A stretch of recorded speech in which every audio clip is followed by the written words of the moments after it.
Manikanta big boss house లో ఉన్నప్పుడు full negativity start అయినప్పుడు ఫస్ట్ వీడియో మణికంఠకి సపోర్ట్ గా చేసిన పర్సన్ ఎవరైనా ఉన్నారంటే అది సబీనా. మదర్ చనిపోయారు, స్టెప్ ఫాదర్ తో అంత రిలేషన్ బాగాలేదు, సిస్టర్ తో కూడా అంత రిలేషన్ లేదు. స్టార్టింగ్ జోకర్ అయిపోయాడు, కమీడియన్ అయిపోయాడు, సింపతి స్టార్ట్ చేశాడు. వీడేదో పొడిచేద్దాం చించేద్దాం అని లోపలికి వెళ్ళిపోతే విష్ణు మనోని ఫెమినైన్ అన్నాడు. బట్ తనకి పాపం తెలుసు కదా. యుఎస్ నుంచి ఎందుకు వచ్చాడు రీజన్ చెప్పాడా? వాళ్ళు పంపించేశారా? యుఎస్ నుంచి రావడానికి రీజన్ అయితే వాళ్ళ మమ్మీ చనిపోయినప్పుడు ఎలా ఉండేవాడో అలా అయిపోయాడు మళ్ళీ. నాకు మా ఆవిడ కావాలి, మా పిల్ల కావాలి, మా స్టెప్ ఫాదర్ కావాలి, మా స్టెప్ సిస్టర్ కావాలి, వీళ్ళందరూ కావాలి అని ఎందుకు అన్నిసార్లు అన్న? నాకు రీజన్ ఏంటి? సెల్ఫ్ రెస్పెక్ట్ దెబ్బ తినడం వల్ల డివోర్స్ వరకు వెళ్ళే సిచ్యువేషన్స్ వచ్చాయి. ఇదంతా ఒక సింపతి డ్రామానా లేకపోతే మనోడు అంతేనా? అంటే ఏది నిజం? ఫస్ట్ డాడీ చనిపోయారు, ఒంటరితనం, ఆ బాధ, మమ్మీ చనిపోయిన సిచ్యువేషన్స్, డాడీ చనిపోయిన సిచ్యువేషన్స్. జబర్దస్త్ ఎందుకు మానేసావు? శ్రీదేవి డ్రామా కంపెనీ ఎందుకు మానేసావు నువ్వు? లేకపోతే వాళ్ళు మానేసావా తీస్తారు? కొత్త నీరు వస్తా ఉంటది, పాత నీరు పోతుంది అంటారు చూడు, అలా. నేను కమిడియన్ ని కాదు, కమిడియన్ లాగా దిగిపోయి నేను చేయలేను. కమిట్మెంట్స్ గురించి నువ్వు మాట్లాడు. డైరెక్ట్ కమిట్మెంట్ ఉంటది ప్రొడ్యూసర్ కి లేదా డైరెక్టర్ కి అని డైరెక్ట్ అడిగి కృష్ణానగర్ లో యూసఫ్గూడలో ఒక ఆఫీస్ తీసేసుకుని ఒక టేబుల్ వేసేసుకొని బక్రాలు ఎవరు దొరుకుతారు అని చూసుకునే రకాలు వీళ్ళు. సీరియల్స్ చేసే వాళ్ళకి బయట లైఫ్ ఉండదు అంటారు. ఫస్ట్ ఆఫ్ ఆల్ నువ్వు టీవీకి అలవాటు పడిపోయావు, ఈజీగా దొరికేస్తున్నావు నువ్వు. అలాంటప్పుడు థియేటర్కి వెళ్ళి డబ్బులు పెట్టి ఎందుకు కొనుక్కొని చూస్తాడు? హాయ్ హలో నమస్తే, నేను మీ anchor Shiva. Welcome to iDream media. ఈరోజు మన ముందున్న గెస్ట్, ఇప్పటికే మీరు అందరూ ప్రోమో చూసే ఉంటారు. గెస్ట్ ఎవరో మీకు తెలుసు, సపరేట్గా చెప్పక్కర్లేదు. షబీనా నా దగ్గర ఉన్న గెస్ట్. మణికంఠ బిగ్ బాస్ హౌస్లో ఉన్నప్పుడు ఫుల్ నెగిటివిటీ స్టార్ట్ అయినప్పుడు ఫస్ట్ వీడియో మణికంఠకి సపోర్ట్గా చేసిన పర్సన్ ఎవరైనా ఉన్నారంటే అది సబీనా. తనతో పాటు సీరియల్లో యాక్ట్ చేయడం జరిగిందంట. అదే కాకుండా జబర్దస్త్లో కానీ శ్రీదేవి డ్రామా కంపెనీల్లో సీరియల్స్లో షబు జర్నీ, ఇదంతా ఎలా వెళ్తుంది అసలు? చాలా అవన్నీ అది లైక్ జబర్దస్త్ మానేయడం కానీ, శ్రీదేవి డ్రామా కంపెనీకి వెళ్ళకపోవడం కానీ, ఇవన్నీ రీజన్లు ఏంటి అసలు? తన గురించి చాలా తక్కువ మాట పబ్లిక్లో అందరికి తెలిసేది. మనకు తెలియని విషయాలు తెలుసుకునే ప్రయత్నం అయితే చేద్దాం షబ్బుతో మాట్లాడి. హాయ్ శివ గారు, నేను బాగున్నాను. ఎలా ఉన్నావు? బాగున్నా, ఏదో మీద. ఎలా నడుస్తుంది సీరియల్? బాగానే నడుస్తున్నాయి. జబర్దస్త్ ఎందుకు మానేసావు? శ్రీదేవి డ్రామా కంపెనీ ఎందుకు మానేసావు నువ్వు? లేకపోతే వాళ్ళు మానేసావా తీస్తారా? మానేయలేదు, తీస్తారని చెప్పడానికి కూడా లేదు. అది ఇప్పుడు లైక్ కొత్త నీరు వస్తా ఉంటది, పాత నీరు పోతుంది అంటారు చూడు, అలా. ఇప్పుడు వాళ్ళకి కొత్త కంటెంట్ కావాలి, మేముంటే అవే రొటీన్ పంచులు వేస్తున్నారు. ఇంకా కొత్త వాళ్ళు కావాలి మాకు. ఇన్స్టాగ్రామ్ ఇన్ఫ్లుయెన్సర్స్ ని మీరు చూసారుగా, ఇప్పుడు చేసే వాళ్ళందరూ ఆల్మోస్ట్ ఇన్ఫ్లుయెన్సర్ రీల్స్ చేసుకునే వాళ్ళే ఉన్నారు ఇన్స్టాగ్రామ్ వాళ్ళు. సో వాళ్ళ ద్వారా కొత్త కంటెంట్ క్రియేట్ చేద్దాం, కొత్తది చేద్దాం, రొటీన్ అయిపోయింది అని చెప్పి కొత్త వాళ్ళని తీసుకుంటున్నాం అని చెప్పారు మేము అడిగితే. మరి మళ్ళీ నువ్వు ట్రై చేయలేదా? నేను చేస్తామని అడగడం కానీ అలా ఏం చేయలేదు నువ్వు? లేదు, వాళ్ళు చెప్పింది నిజమే కదా. ఇప్పుడు నేను కమిడియన్ లాగా దిగిపోయి నేను చేయలేను. నన్ను ఇప్పుడు దాకా నేను చేసింది శ్రీదేవిలో గానీ జబర్దస్త్ లో గానీ ఒక గ్లామర్ పంచ్లు, గ్లామర్ తగ్గ పంచెస్ అవన్నీ చేశాను నేను. నన్ను ఒక గెటప్ వేసి చేయమన్నా కూడా నేను ఎప్పుడు చేయలేదు. సో నేను కమిడియన్ ని కాదు, అందుకని నేను వాళ్ళు చెప్పిన రీజన్ కి యాక్సెప్ట్ చేశా. షబ్బీనా మామూలుగా అమ్మాయిలా బిహేవ్ చేయండి, మొగరాయిలాగా టాంబాయ్లా ఉంటావండి, చెప్పు మాటలు. నేను అంతే, నన్ను అలానే పెంచారు. నాకు కూడా అలా ఉండడం చాలా ఇష్టం. అబ్బాయిలా ఉండడం అసలు చాలా అంటే చాలా ఇష్టం. అంటే ఎలా, ఎందుకు అబ్బాయిలా ఉండడం? ఎందుకంటే చాలా బెనిఫిట్స్ ఉంటాయి. మంచిగా ఎలా పడితే అలా కూర్చోవచ్చు, ఎలా అంటే అలా డ్రెస్ వేసుకోవచ్చు, రౌడీలాగా కూర్చోవచ్చు, ఇలా అనొచ్చు. మంచిగా ఉండొచ్చు. అందుకే అబ్బాయిలా ఉండడు. కొంచెం ఫ్రీడమ్ ఎక్కువ ఉంటది కదా అబ్బాయిలకి. నీకు అలాంటి ఫ్రీడమ్ కావాలి. నాకు అలాంటి ఫ్రీడమ్ కావాలి. ఏం నచ్చుతుంది అబ్బాయిల్లో నీకు బాగా? మేనరిజమ్స్. ఓకే. కూర్చునే స్టైల్స్, మేనరిజమ్స్. స్మోక్ అది కూడా అనుకోవచ్చు. సీరియల్స్ లోకి ఎందుకు వెళ్ళావు? నాకు అది అంటే జబర్దస్త్ ముందు సీరియల్స్ చేసావా? స్టార్టింగ్ నుంచి నేను సీరియల్సే. యాక్చువల్లీ ఫస్ట్ స్టార్టింగ్ అయితే నీలాగే యాంకర్ లా చేశాను. తర్వాత ప్రదీప్ పెళ్లి చూపులు షో వచ్చింది కదా, సో అందులో ఎంట్రీ ఇచ్చాను. అందులో ఎంట్రీ నుంచి సీరియల్స్ లోకి వచ్చా. సీరియల్స్, సినిమాలు చేస్తూ జబర్దస్త్ షోకి వెళ్ళా. జబర్దస్త్ ని రిఫర్ చేసింది పవిత్ర. సో పవిత్ర చేసే టైంలో మన రామ్ ప్రసాద్ గారు సుధీర్ వాళ్ళ టీంలో ఒక అమ్మాయి కావాలి అని అంటే అప్పుడు నన్ను రిఫర్ చేసింది. అప్పుడు ఎంట్రీ ఇచ్చా వాళ్ళ టీంలో. వాళ్ళ టీంలో చేసిన తర్వాత నాకు మంచి పేరు తీసుకొచ్చింది కెవ్వు కార్తిక్ టీం. ఒక్క స్కిట్టే వాళ్ళ టీంలో చేశా. ఇంట్రడ్యూస్ చేసింది మాత్రం వాళ్ళు, రామ్ ప్రసాద్ వాళ్ళు. బట్ కంటిన్యూస్ గా నాకు మంచి పేరు ఇచ్చింది Kevvu Karthik team and director Sripada. Naresh తో అది లవ్ ట్రాక్ అవి చేసి.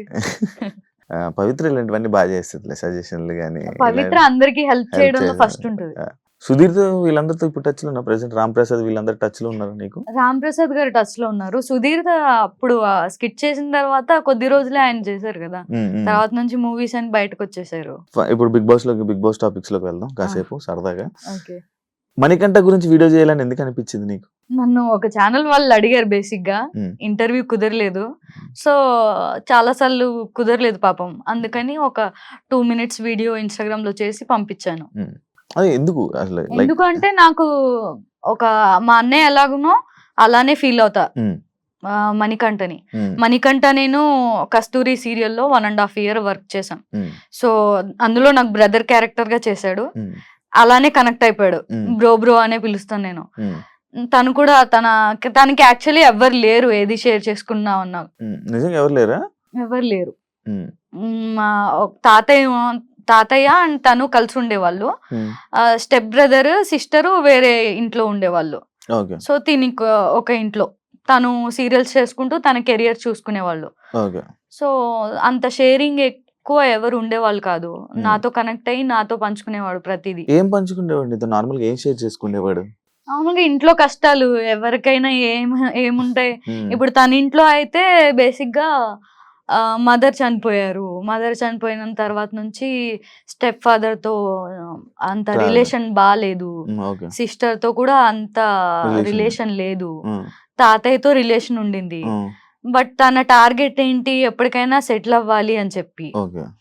సో అందుకని సీరియల్స్ లోకి ఎంటర్ అయ్యాడు. సీరియల్స్ చేసేటప్పుడు కూడా చాలా బక్కగా ఉండేవాడు. టెన్షన్స్ మరి అది చాలా పికప్ అయ్యాడు. తన పాత ఫొటోస్ చూపిస్తే మీరు చూస్తే షాక్ అయిపోతారు. నా దగ్గర లేవు, తన దగ్గర ఉన్నాయి. అప్పుడు చూపి వాళ్ళ మమ్మీ చనిపోయినప్పుడు గుండుతో లైక్ స్కెలిటన్ లాగా ఉన్నాడు. స్కెలిటన్ లా ఉన్న మనిషి జిమ్ కెళ్ళి ఒక సీరియల్ ఆర్టిస్ట్ కి ఒక క్యారెక్టర్ కి సూట్ అయ్యే విధంగా పికప్ అయ్యాడు. అంత మోటివేట్ అయిన మనిషి తను. అలా సీరియల్స్ చేస్తున్న టైంలో సెటిల్ అవ్వాలి అని చెప్పి లవ్ కమ్ అరేంజ్ చేసుకున్నారు. Love come arrange marriage. అందరు అరేంజ్ మ్యారేజ్ అనుకుంటున్నారు. లవ్ చేసి అరేంజ్ మ్యారేజ్ చేసుకున్నాడు. సో అందరిని ఒప్పించి. ఇప్పుడు యుఎస్ లోనే వాళ్ళ వైఫ్ యుఎస్ లో ఉండే. అవును, యుఎస్ లో. యుఎస్ నుంచి ఎందుకు వచ్చాడు రీజన్ చెప్పాడా? వాళ్ళు పంపించేసారా? లేదు పంపించలేదు. అక్కడ ఏం లేదు కదా వర్క్. తనకి సమ్ వీసా ఉంటదంట కదా అక్కడ వర్క్ చేయాలంటే.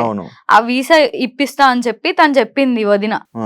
సో ఆ వీసా సమ్ ప్రాబ్లమ్స్ వల్ల అప్లై చేయడం, ఆ ప్రాసెస్ జరగడం అదంతా జరిగింది. ఈ లోపే కన్సీవ్ అవ్వడం, పాపని టేక్ కేర్ చేయడం అండ్ ఆ కన్సీవ్ ప్రెగ్నెంట్ ని ఏమంటారు, అదే ప్రెగ్నెంట్ లేడీని తనే దగ్గరుండి చూసుకోవడం అవన్నీ చేశాడు పాపం. ఎవరు ఉండరు కదా యుఎస్ లో చూసుకోవడానికి. తనే తన వైఫ్ ని దగ్గరుండి చూసుకున్నాడు. పాప పుట్టింది. ఇంకా అప్పటికి మళ్ళీ వాళ్ళ మమ్మీ చనిపోయినప్పుడు ఎలా ఉండేవాడో అలా అయిపోయాడు మళ్ళీ. అక్కడ ఉండడం వల్ల, యుఎస్ లో ఉండడం వల్ల తను అక్కడే మొత్తం చూసుకునేవాడు. వీడియో కాల్స్ చేసేవాడు నాకు. వాళ్ళ ఇల్లు చూపించేవాడు. తను చేసే పనులేంటి, ఆ. మార్నింగ్ లెగంగానే కాఫీ ఇవ్వాలి, టిఫిన్ చేయాలి, లంచ్ చేయాలి, డిన్నర్ రెడీ చేయాలి, పాపకు పాలు పట్టాలి, ఇవన్నీ చెప్పేవాడు, చూపించేవాడు నాకు. అరే ఇలా అయిపోయావు బ్రో, ఏంటి బ్రో అంటే వస్తాను మళ్ళీ వస్తాను, కమ్బ్యాక్ ఇస్తాను అనేవాడు. బిగ్ బాస్ హౌస్ లో నాకు మా ఆవిడ కావాలి, మా పిల్ల కావాలి, మా స్టెప్ ఫాదర్ కావాలి, మా స్టెప్ సిస్టర్ కావాలి, వీళ్ళందరూ కావాలి అని ఎందుకు అన్నిసార్లు అన్న, నాకు రీజన్ ఏంటి అంటే ఈ మధ్య కాలంలో కొన్ని ఇష్యూస్ జరుగుతున్నాయి తనకి తన వైఫ్ కి. సో ఆ ఇష్యూస్ వల్ల డివోర్స్ వరకు వెళ్తుంది ఇష్యూ. డివోర్స్ వరకు వెళ్తుంది, తీసుకోలేదు డివోర్స్ వరకు వెళ్ళే సిచ్యువేషన్స్ వచ్చాయి. ఎవరు రీజన్ ఎవరు అనేది నాకు క్లారిటీ ఇవ్వలేదు బ్రో. అయితే ఇలా గొడవలు జరుగుతున్నాయి అని చెప్పాడు. బిగ్ బాస్ ఆఫర్ వచ్చింది వెళ్తున్నా అని చెప్పాడు. యుఎస్ నుంచి రావడానికి రీజన్ అయితే తనకు అక్కడ వర్క్ లేకపోవడం వల్ల, సెల్ఫ్ రెస్పెక్ట్ దెబ్బ తినడం వల్ల, తనేంటో మళ్ళీ ప్రూవ్ చేసుకోవాలి అని చెప్పి ఒక 1 year టైం తీసుకొని ఇక్కడికి వచ్చి ట్రై చేసుకుంటా, నా వల్ల కాలేదు అంటే మళ్ళీ నేను యుఎస్ వచ్చేస్తా అనే ఇదిలో మాట్లాడుకున్నట్టుగా చెప్పాడు నాకైతే. నువ్వు బిగ్ బాస్ చూస్తున్నావు కదా, సడన్ గా విగ్ తీసినప్పుడు నీకు ఏమనిపించింది? ఆల్రెడీ తెలుసు కదా. అయ్యో ఎందుకు ఈ పిచ్చి పని చేశాడు అనిపించింది. తెలుసు కదా నీకు ఆల్రెడీ. తెలుసు. హౌస్ లో ఈ ఏదైతే ఇది మా వైఫ్ లేకపోతే మా ఫ్యామిలీ కావాలి అనడం కానీ, లేకపోతే అందరికి దూరంగా ఉండడం కానీ, ఇదంతా ఒక సింపతి డ్రామానా, లేకపోతే మనోడు అంతేనా? ఎవరితో బయట అసలు ఫ్రెండ్సే లేరు, నేను ఏ మనుషులతో ఉండను, అసలు నా మనుషులకు దూరంగా ఉంటాను అని అనడం జరిగింది. మళ్ళా మీరందరూ ఫ్రెండ్స్ అందరూ ఉన్నారు అంటే ఏది నిజం? అందరు ఫ్రెండ్స్ ఎవరు లేరు తనకి. నేను ఒక్కదాన్ని ఉంటే ఇంకో 2 బాయ్స్ ఉన్నారు అంతే ఫ్రెండ్స్. సమ్ పేర్లు నాకు గుర్తులేదు, వాళ్ళు ఉన్నారు. ఫ్రెండ్స్ ఏమీ లేరు తనకి. తను యుఎస్ వెళ్ళిపోయాడు కదా, ఇప్పుడు దాకా యుఎస్ ఉండి మొన్ననే వచ్చి ఏదో వెబ్ సిరీస్ చేస్తూ ఉన్నాడు. అది కూడా తన బాడీ అదంతా బక్కగా అయిపోయాడు. నేను చెప్పాను చాలా ఆఫర్లు వచ్చాయి. ఎలాంటి పర్సనో తెలుసా, ఇప్పుడు ఎవరైనా ఆఫర్ వస్తే ఆఫర్ ని పిక్ చేసుకుని తర్వాత ఆ ఆఫర్ చేసుకుంటూ, ఆ క్యారెక్టర్ చేసుకుంటూ బాడీ పికప్ చేసుకుందాం అనుకునే మనుషులు. బట్ ఆడ అలా కాదు. ఫస్ట్ నేను పర్ఫెక్ట్ గా అవ్వాలి, జిమ్ చేయాలి, డాన్స్ నేర్చుకోవాలి, మంచి బైసిప్స్ పెంచాలి, అప్పుడు నేను యాక్సెప్ట్ చేస్తా ఆఫర్స్ వస్తే అని కూర్చున్నాడు.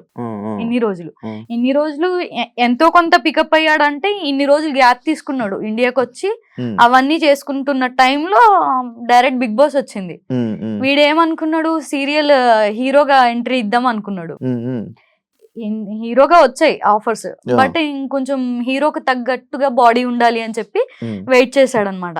నేను చాలా సార్లు చెప్పా, బ్రో ఇప్పుడు ఈ రోజుల్లో ఆఫర్ రావడం చాలా ఎక్కువ, నువ్వు ఫస్ట్ యాక్సెప్ట్ చేసేసే తర్వాత నీ బాడీని పికప్ చేద్దు గానీ అని చెప్పేదాన్ని. లేదు షబ్బు నాకు కాన్ఫిడెంట్ రాదు నేను చెయ్యాలంటే అని చెప్పి అలా చేశాడు. బట్ అన్ఫార్చునేట్లీ బిగ్ బాస్ పెద్ద ఆపర్చునిటీ వచ్చింది. ఆలోచన మనోడు ఎలా ఉంటే మంచి తెలివైనోడు, చాలా తెలివైనోడు, బాగా ఆలోచిస్తాడు. సింపతి డ్రామా అంటే నువ్వు యాక్సెప్ట్ చేస్తావా? లేదు, ఆ పర్సన్ అనేది అంతే. తను మాట్లాడుతూనే కళ్ళల్లోంచి వాటర్ వచ్చేస్తాయి తనకి. చాలా సెన్సిటివ్, చాలా ఎమోషనల్. తను పెరిగిన సిచ్యువేషన్స్ అలా చేసేసాయి తనని. మమ్మీ దగ్గర పెరిగినట్టున్నాడు చిన్నప్పటి నుంచి. మమ్మీ చనిపోవడం, తర్వాత తాతయ్య, ఇంకా చెప్పేవాళ్ళు ఎవరు లేరు. డాడీ ఫస్ట్ డాడీ చనిపోయారు.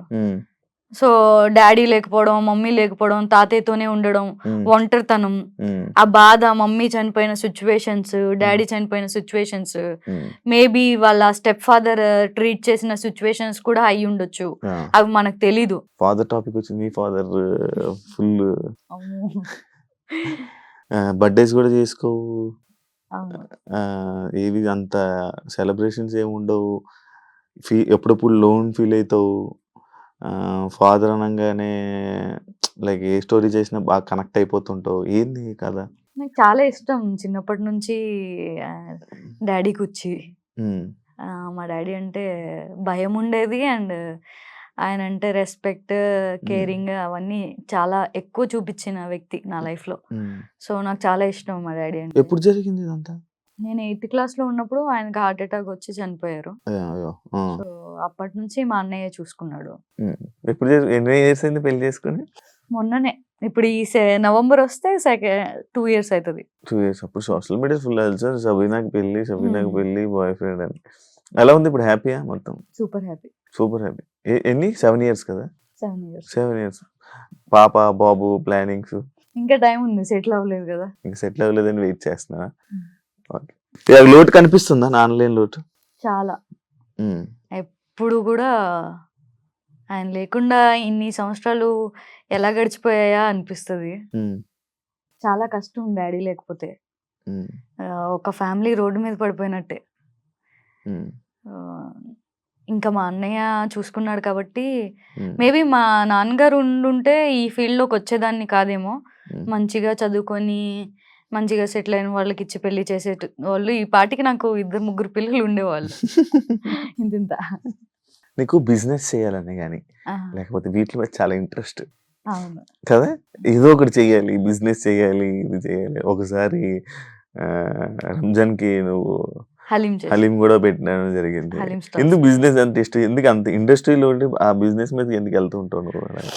మా డాడీది నాకు కొంచెం మా నాన్నగారి పోలికలు, మా నాన్నగారి మ్యానరిజం అవన్నీ వచ్చేసాయి అనమాట. ఆ, సో మా నాన్నగారు చేసింది రెస్టారెంట్ మా మ్మ్. చిన్నప్పటి నుంచి కూడా. ఉమ్, ఉమ్, ఉమ్, ఫాస్ట్ ఫుడ్ కానీ, మ్మ్. మార్నింగ్ టిఫిన్స్, ఆఫ్టర్నూన్ లంచ్, ఉమ్, ఉమ్, ఉమ్, ఈవెన్ పెద్ద రెస్టారెంట్. సో మ్మ్. అది నేను చూసాను, దాంట్లో ప్రాఫిట్ ఎలా ఉంటుంది, ఉమ్, ఉమ్, ఇన్వెస్ట్మెంట్ ఎంత ఉంటుంది అవన్నీ నాకు తెలుసు కాబట్టి ఉమ్. నేను హలీంది ట్రై చేద్దామని చెప్పి ట్రై చేశాను. Try చేశాను. సూపర్, మంచి బిజినెస్ పర్సన్ అయితే. బట్ ఏమి నాకు చేత కాలేదు చెప్పాలంటే చేయడం. ఉమ్, లాస్ అని కాదు, ప్రాఫిట్ అని కాదు, అలా అదే. కవర్ అయిపోయింది, పెట్టినవి వచ్చేసాయి. వచ్చేసాయి. మూవీ కమిట్మెంట్స్ గురించి నువ్వు మాట్లాడు. ఉమ్, బాగా ఎక్స్పీరియన్స్ చేసినట్టున్నావు కదా? ఉమ్. ఏం దాని గురించి చెప్పు. అంటే స్టార్టింగ్ కెరియర్ లో బేసిక్ గా ఎక్కడైనా ఆడిషన్స్ జరుగుతున్నాయంటే వెళ్ళేదాన్ని ఆఫీస్కి. Hmm. ఆఫీస్కి వెళ్ళినప్పుడు అక్కడ ఒక డైరెక్టర్, ప్రొడ్యూసర్ ఉండేవాళ్ళు, ఉమ్, స్టోరీ చెప్పేవాళ్ళు. చెప్పి డైరెక్ట్ కమిట్మెంట్ ఉంటుంది ప్రొడ్యూసర్కి లేదా డైరెక్టర్కి అని డైరెక్ట్ అడిగేవాళ్ళు. ఉమ్. అప్పుడు కమిట్మెంట్ అనే వర్డ్ కూడా తెలిసేది కాదు. అంటే సినిమాకే కమిట్మెంట్ అయిపోవాలని అనుకుంటేదండి. ఆ, తెలిసేది కాదు. అప్పుడు తీసుకెళ్లిన కాస్టింగ్ డైరెక్టర్ వాళ్ళు ఉంటారు కదా, ఏంటి అని అంటే దానికి మీనింగ్ చెప్పేటోళ్ళు. అమ్మని అమ్మ ఎక్స్ట్రా మంది వేరే లెవెల్ ఉంటది కదా, ఎక్స్ట్రా చేయొద్దు, ఇలాంటి ప్రాజెక్ట్స్ మన దగ్గర తీసుకురావద్దు అని చెప్పి అప్పటి నుంచి మూవీస్ అంటే భయం ఉండేది.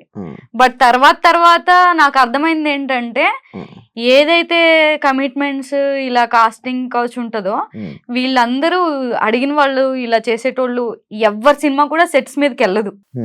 వీళ్ళు ఒక కృష్ణానగర్ లో యూసఫ్గూడలో ఒక ఆఫీస్ తీసేసుకొని ఒక టేబుల్ వేసేసుకొని కాల్ మీద కాలు వేసుకొని కూర్చొని వచ్చిన వాళ్ళని ఇంటర్వ్యూ చేసుకొని బక్రాలు ఎవరు దొరుకుతారు అని చూసుకునే రకాలు వీళ్ళు. వాళ్ళకి కొత్తగా ఇండస్ట్రీ వచ్చే వాళ్ళు ఎవరైనా దొరికారు అనుకో అంతే, ఇంకా బలైపోయినట్టే. అమ్మాయిలు తెలియని వాళ్ళు ఎవరైనా మేబీ ఛాన్స్ వచ్చేస్తుందేమో, ఏదైనా చేసేద్దాం చింపేద్దాం అనుకొని ట్రిప్ అయ్యారంటే అంతే. ఇంకా నేను ఇచ్చే సజెషన్ అయితే అమ్మాయిలకి చాలా మంది అడుగుతూ ఉంటారు, చాలా మందికి ఇలాంటి వాళ్ళు దొరుకుతారు, జాగ్రత్తగా ఉండండి.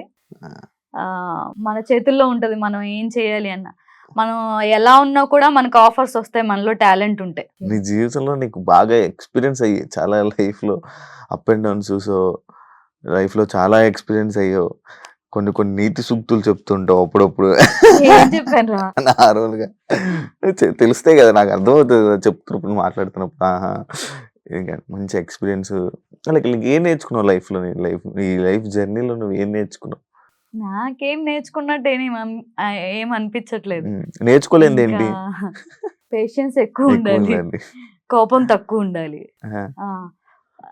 ఎవరినైనా మడత పెట్టి మాట్లాడేంత నీలాగా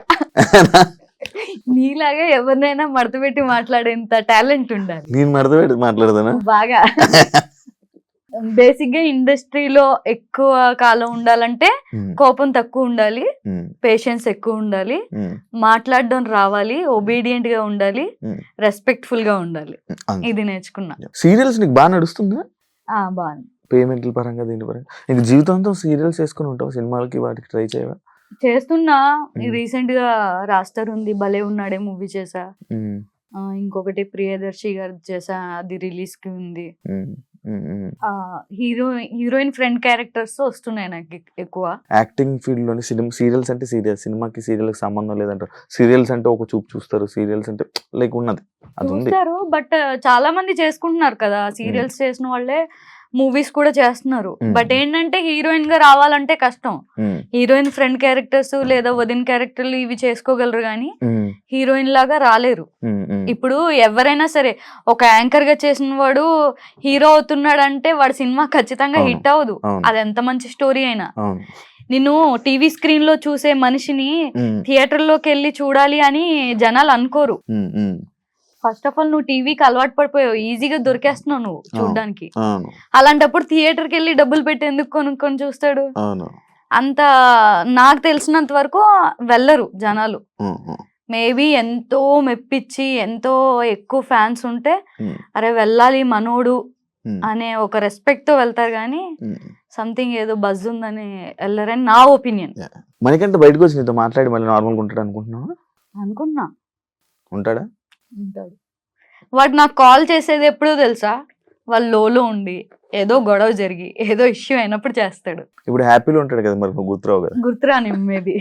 లైక్ వీళ్ళ ఫ్యామిలీ ఇవన్నీ కలిసే సూచనలు ఏమైనా ఉన్నాయా? ఇప్పుడు బయట వాడికి బట్టలు ఎవరు పంపిస్తున్నారు, అవన్నీ ఎలా, కాస్ట్యూమ్స్ కానీ బయట ఎవరు చూసుకుంటున్నారు? ఆల్రెడీ వాడు డిజైనర్ కి మాట్లాడేసుకొని ఉన్నాడు. వాళ్ళ అక్క గారు మొన్న ఎప్పుడో ఎవరికో స్టేట్మెంట్ ఇది చేశారంట, నేనే డబ్బులు ఇస్తున్నాను, వాళ్ళ వైఫ్ డబ్బులు ఇస్తుంది, నేనేమో మణికంఠకి డబ్బులు ఇచ్చి బట్టలు నేనే తీసుకొని పంపిస్తున్నాను, ఏం డబ్బులు కావాలంటే ఆ డబ్బులు నేను ఇస్తాను అని చెప్పి వాళ్ళ ఫ్యామిలీ కూడా బయట సపోర్ట్ గా ఉన్నారని విన్నాను. నిజమా? అది ఎంతవరకు నిజం?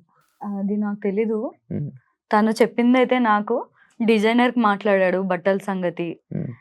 మొత్తం బట్టలు డిజైనర్ చూసుకుంటుంది, ఇన్స్టాగ్రామ్ ఇవన్నీ PR ని పెట్టుకున్నాడు. అండ్ ఇంకొక ఫ్రెండ్ ఉన్నాడు సంబంధించిన ఫ్రెండ్, సో వాడు కూడా హెల్ప్ చేస్తున్నాడు. నన్ను కూడా ఏమైనా ఉంటే నా కాంటాక్ట్ నెంబర్ కూడా వాళ్ళకి ఇచ్చాడు, ఏమైనా ఇష్యూస్ అయితే చూడు అని చెప్పి. డబ్బులు పంపించేది తను ఇప్పుడు దాకా ఉండడం కోసం అంటే వదిన పంపించేది. తను 1 year టైం తీసుకుని వచ్చాడు కదా, నేను ఏంటో ప్రూవ్ చేసుకుంటా అని చెప్పి.